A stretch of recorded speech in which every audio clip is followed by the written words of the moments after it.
Good morning, everyone. I'll call the special school board meeting to order at noon on Monday, December 6th. Roll call. Charles Blacklands, Here. Kevin Boyles, Here. Tom Hageland, Here. Ruth Nelson, Here. Jana Shogren, Here. and Sarah Spear. Here. Okay, we'll stand for the Pledge of Allegiance. I pledge allegiance To the flag of the United States of America and to the republic for which it stands, one nation, under God, indivisible, with liberty and justice for all. Okay, it's a small group here, so I'll just say that you can watch this also. It's being recorded and it's live on the school district's website. And I'd like to welcome Sarah Spear here, and shortly she'll be given the oath of office. And in the meantime, let's approve the agenda as presented. So move. Second. Thank you. First from Boyles, a second from Director Blacklands. Any discussion? Hearing none, all in favor, say aye. Aye. Those opposed, same sign. Thank you. And Superintendent Larson will do the oath of office for our newest member that we're all excited to have a full board again. Yeah, fantastic. Sarah and I had just a couple of minutes to talk about the process and how we're going to go about the oath of office today, but it really is an honor to be bringing you on to the Board of Education today. It's kind of interesting because a month from now we'll be doing it again, only you won't have to stand alone a month from now, which will be really nice. So I will begin by reading the information from the Minnesota School Board Association regarding the oath. And then Sarah will be signing the document that the board chair will also sign, and then she will stand and actually take the oath at that time. So it is an honor that you have been elected to guide the education of our community's children. As you recite the oath of office, you assume a tremendous responsibility as a director of our school district with the duties empowered by the Minnesota legislature. This power puts you and the other members of the Board of Education in a position of being both morally and legally responsible for equitable, quality education for every student in the school district. In carrying out this responsibility, you will be asked to fulfill the roles of vision, structure, accountability, and advocacy. In providing vision, the board, with extensive participation of the community, envisions the community's educational future and formulates the goals, defines the outcomes, and sets the course for the public schools. To achieve the vision, the board establishes a structure and creates an environment designed to ensure that all students the opportunity to attain their maximum potential through a sound organizational framework. Because as a board, we must be accountable to the community, we must ensure a continuous assessment of student achievement and all conditions affecting the education of our children. As board members, we serve as education's key advocate on behalf of our students and our community schools to advance the visions of our school. Furthermore, we must strive to work together with the superintendent and the staff to lead the district toward fulfilling the vision we have created, fostering excellence for every student in the areas of academic skills and knowledge, citizenship, and personal development. At this time, we're going to ask you to sign the acceptance of office and the oath of office, and then I will affirm your commitment. Thank you, Sarah. And then you can pass that up to Chairperson Nelson. And then we'll stand, and I'll ask you to stand and raise your right hand. And you can read along. Do you have your sheet? Oops. I have sorry. You didn't memorize that, I didn't get quite a chance. So I'm sorry. So I'll ask you to raise your right hand, and I'll read it with you so you don't have to read it alone. But I swear that I will support the Constitution of the United States and of this state, and that I will discharge faithfully the duties of the office of School Board Member of Independent School District Number 181 to the best of my judgment and ability. Thank you. Congratulations, Sarah. Let's give her a round of applause.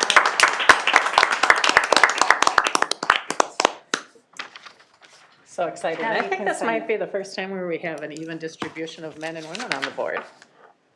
I bet. Same here, yeah. Is it? Yeah, It's I've kind of, never- exciting, so welcome, That welcome, is. we're excited to have you.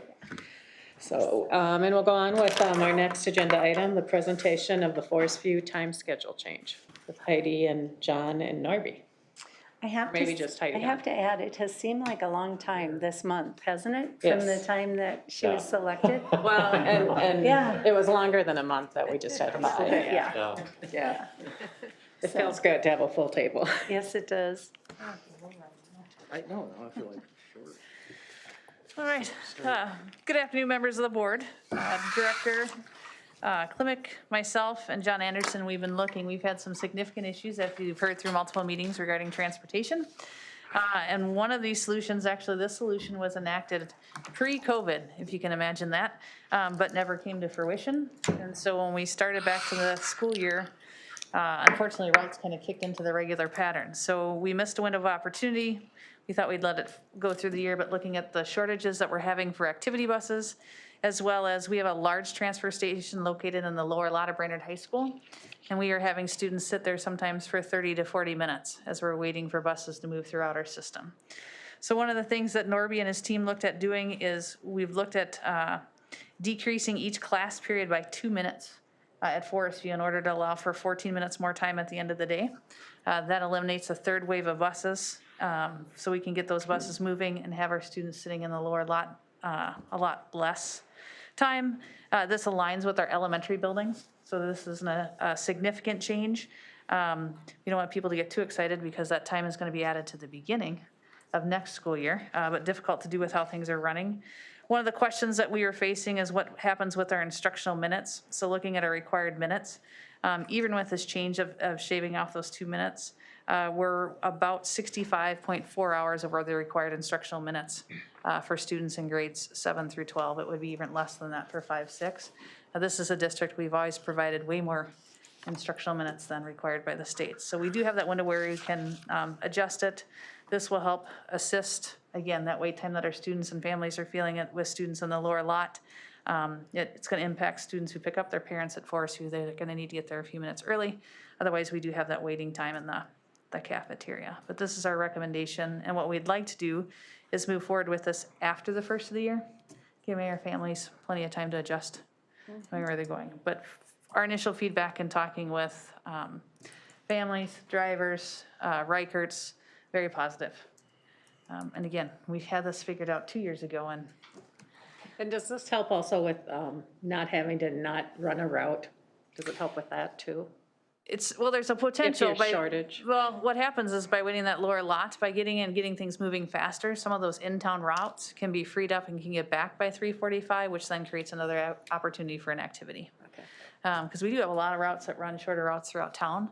Problem is we're having staggered dismissal times. We're having so many kids sit in that lower lot. If you've never watched, it's almost like watching a symphony. All those buses come in, they alternate coming in and they wait, and then the doors open and we have well over 1,000 kids go across, and in about 3 minutes, boom, and you start to watch them peel out. So, but we've had buses sitting there for 30 to 35 minutes just waiting. And this is meant to streamline that process. I don't know if there's anything you want to add. Oh, not really. I think it'll help the flow on things. And of course, like Heidi says that, the students sitting on the buses a little bit longer than what they should down on the lower lot waiting for Forest View to get down there. Hindsight, we could have started this at the beginning of the year, but from when things shifted from pre-COVID to this year now, and then the change with the lower lot, because before we were always doing our shuttles up on top, and then the lower lot got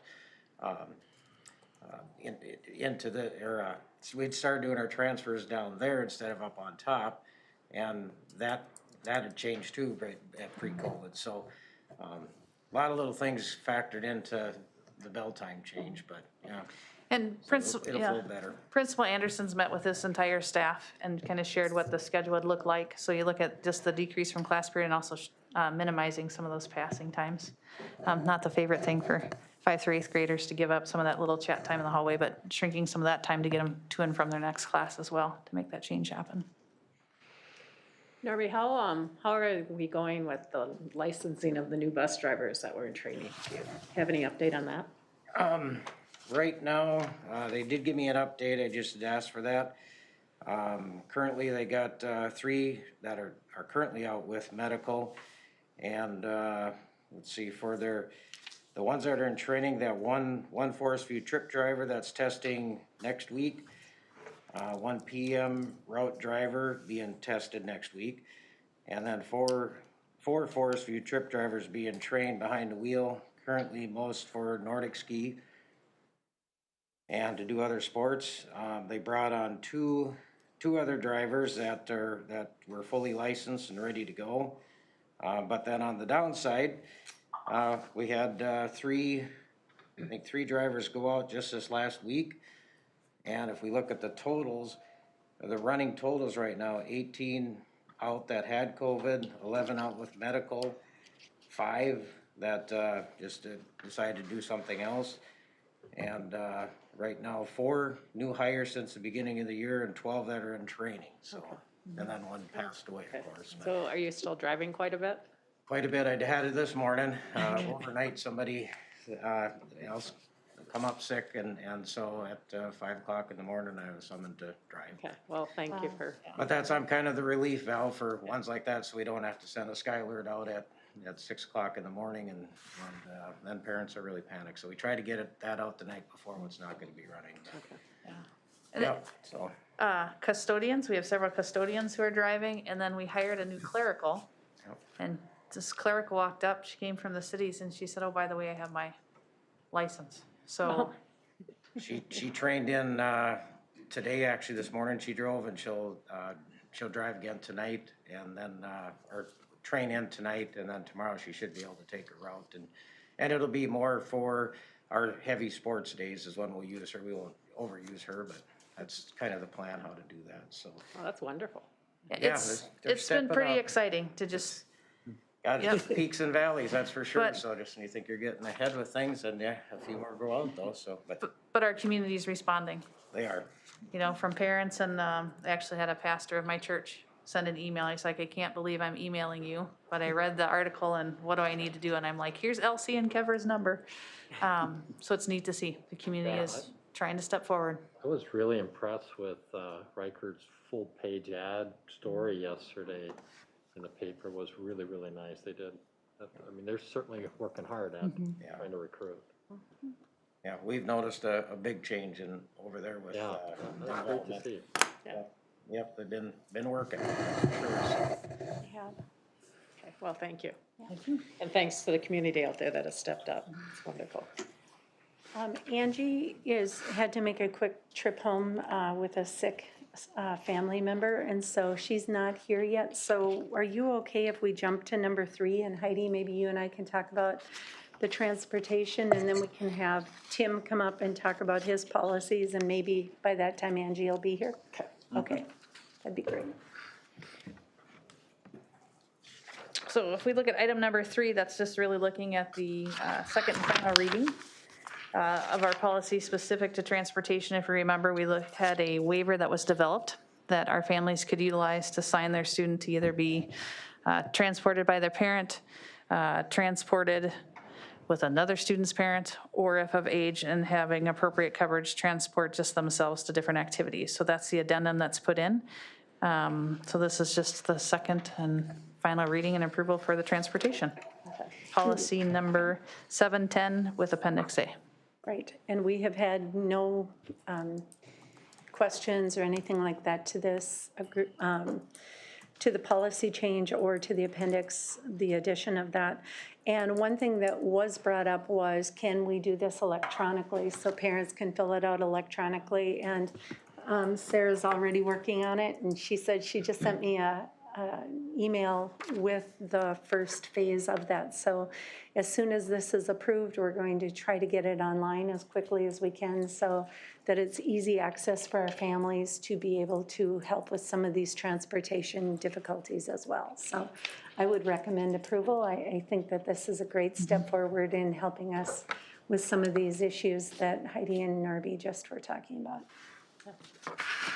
I'll move to approve the second and final reading of policy 710 and Appendix A as presented.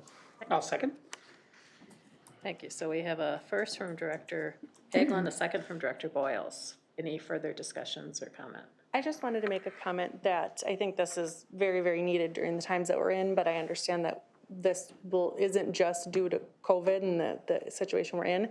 I might just recommend that we seek out feedback from our coaches and see how this goes, because I know times when I've witnessed as a parent of a varsity athlete, if I've needed to take my kiddo for different reasons, it's a lot for a coach to keep track of who is and is not traveling with the team home on a bus. I think there's a lot of benefit to the team traveling together. So I just would want to make sure that this is being used out of necessity and not out of convenience and that sort of thing. So I would just recommend that we seek feedback from our coaches and maybe revisit whether or not this is something we do want to just offer as a blanket opportunity moving forward when we're not in times of transportation crunch, if that makes sense. Yeah. There is, I'd have to look for it right now, but there is a area in there where it says if the coaches want the team traveling together and such, that they need to align with what the coach's expectations for the team are. And then it would be extenuating circumstances beyond that. So you're absolutely right, Perfect, because there's something really powerful to having your team members together. Yep, and our coaches have a lot to do already without trying to keep track of who is and isn't traveling with the team after. Correct. Okay. Good comment. So we have a first from Director Hagel and a second from Director Boyles. Any further discussion? Hearing none, all in favor, say aye. Aye. Those opposed, same sign. Motion carries. Thank you. Mr. Murther's going to come up for the final readings of 540, 550, and 531.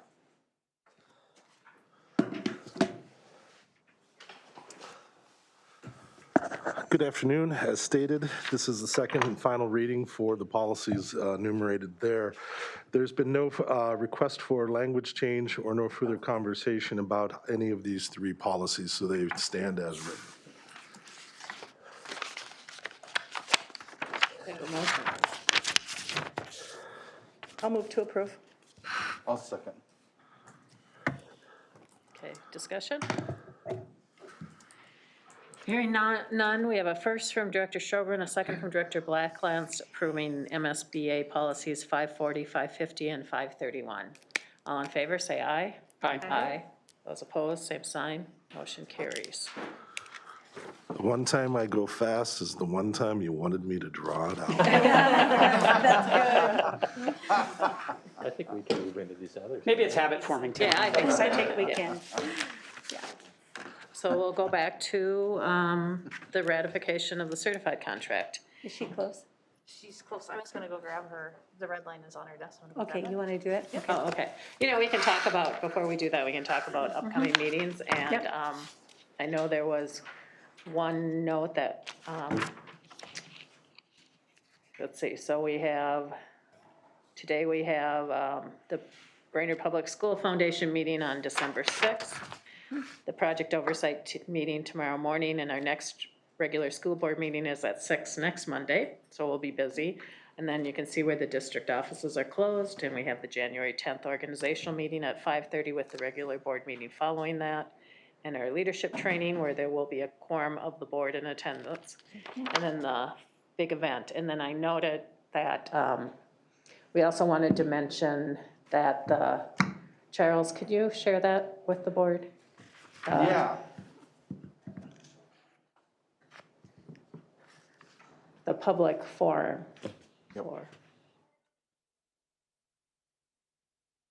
The public forum where the Equity Task Force Committee would be able to communicate essentially our direction and whatnot with the community is going to be moved till after the holiday season into the spring. And that makes sense, because people are so busy right now. Yeah. Yeah, Can I add one thing as well? yes.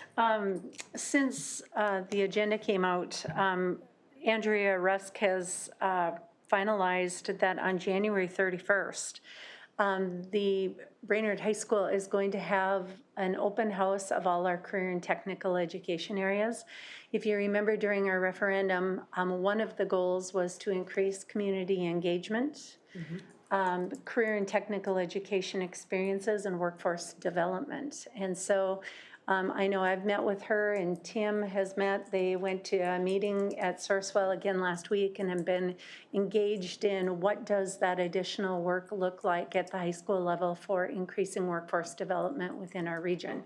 And on January 31st at 4 o'clock, they're going to have tours of all of our career and technical education areas, open houses, and then be able to converse with each of the teachers. And the teachers are going to be determining advisory committees and such in which to look at workforce development, look at job shadowing opportunities, opportunities for bringing more people from our business partnerships into our schools and so on, and talk a lot about the work that's been done to date and where they foresee the future of the career and technical education wing as we promised during the referendum. So please put that date on your calendar. I think it could be really a fun date to be able to have the tours of the departments with each of the teachers that's in charge. So That's great. yeah, the 31st of January. And maybe have a few extra people there to give tours in case some people want to see other Absolutely. areas that they haven't Sure. been able to see yet. Yep. Yep. One other Even the thing. Gitche Zibby, some people haven't seen it yet. Yeah, one other thing we should say while we're still kind of waiting for Angie is that we've been talking a lot in the elementary about how to do the grand openings, and we talked about possibly doing them along with the holiday programs. And instead, what we've decided to do is that there are some really fun activities that go on in the elementary schools, like bingo nights and some of those kinds of things over the course of the next few months. And the principals would like to incorporate the dedication of their buildings with those family involvement nights with our children. And so you're going to see that all the dates for all of the elementaries are going to be set up, and it won't be such a formal dedication in the elementary schools, but it's still going to be really nice and an opportunity to really show engagement between our children and our staff, board, people that are invited, and we're really excited about what that's going to look like. So we've been doing some work on getting that involvement as well. So Wonderful. yeah, January through March, I would say we'll have all those completed. I can start if you'd like, and then she can relieve me when she comes in. Sure, that'd be We great. could do that, sure. That'd be great. You've got the red line with you? Because I don't have it with me. so. I believe you received a summary of kind of the major changes, so you're aware of exactly what's going on. Major focus areas were wages, changes to insurance. We did do a slight increase to 403B, as well as we looked at being able to create some sick bank time for new teaching staff that come in. So when you look at our new teachers and they've gone to that PTO model, they looked at adding some time into the banked time. Come on up, Angie, as soon as she puts her coat down. But those were the four major changes, and these align with what's been negotiated with the team as we've worked through for about the past year to bring the contract forward. And we did get the red line. first. Oh, you did? Okay. Yeah, so we I knew you had the summary. So we've been having Angie's been having a lot of fun with the conversion of the new Word document. So it's really distorted lots of things. Okay. Come on up, Angie. Everything that Heidi said. Yeah. Sorry, guys, I had not expected to have to run the child home. So I'm guessing she kind of went over the summary, huh? Did you have them tuck and roll as you? Yeah, Gonna do a I stroll. literally said, okay, I'm gonna open the garage door and you gotta run out and I'm closing the garage door. She wasn't very happy, but it's okay. Any questions about the contract? I'm guessing she kind of went, sorry, I'm literally running from Take a deep breath. Well, you catch your breath, Angie. Thank you for working with the group and Yeah. Heidi to, to get to where we are. We're making forward progress, and that's great. Appreciate that. Yeah, absolutely. We had a lot of good discussions with all the units so far, Yeah. so. Great. Okay. Thank you. I guess no questions? And to Kevin and Charles too for Yes, thank you very much. being part of these conversations when we've met with the union groups to come to what we believe is a really strong proposal. And it's, you know, negotiations is finding that happy medium for both parties, and I believe that we have that. So we're appreciative that we've come to this point. Thank you very much. Thanks. Sorry again. Cool. So I need a motion to approve the ratification of the contract for our certified staff. So move. Thank you, Director Boyles. I'll second. Okay, thank you, Director Sherogren. Any other discussion? Any further discussion? Should this be a roll call vote? It doesn't say that on here, but I'm just thinking that might be a good idea for a contract. Might be a good idea. Okay. Kevin Boyles, Yes. Tom Haglund, Yes. Ruth Nelson, Yes. Jana Schulgren, Yes. Sarah Spear, Yes. Charles Blacklands, Yes. all in favor. Okay, wonderful. Wonderful. Good work, everyone. That's exciting to have that first contract done. Yes. So, okay, let's see. And then Angie, we haven't done the second and final reading of the 401, 417, and 522. Hopefully you've had a chance now to catch your breath. I feel a little more breathless, whatever you want to say. No real changes. There weren't any recommended changes last time we presented, so I'll take any questions anybody might have. I'll move to approve second final readings of policy 401, 417, and 522. I'll second that. Okay, we have a first from Director Hagel and a second from Director Spear. Any further discussion? Hearing none, all in favor, say aye. Aye. Aye. Those opposed, same sign, motion carries. And I think we've completed the rest of the agenda. So I just need a motion to adjourn. Quick question. Oh. Quick question. Is there a Christmas ball this year? Yes, Sure, on okay. the 11th. The Of 11th. December or January? Saturday, okay. December 11th, and it's going to be in the lobby of the Gitche And the food and all of that will be in the Black Box Theater. And I know Kate Keepers is coming, and she and her team are going to be decorating that area of the facility, and our kids are going to be having a lovely ball. Oh, So, yeah. So, the 11th. Okay, now, do we have a motion to adjourn? So moved. Thank you, Director Sherogren, and did I hear a second? Okay, Director Blackglantz. First from Director Sherogren, a second from Director Blackglantz. All in favor, say aye. Aye. Aye. Those opposed, motion carries. And we are adjourned. I think it's the quickest meeting ever. Yeah.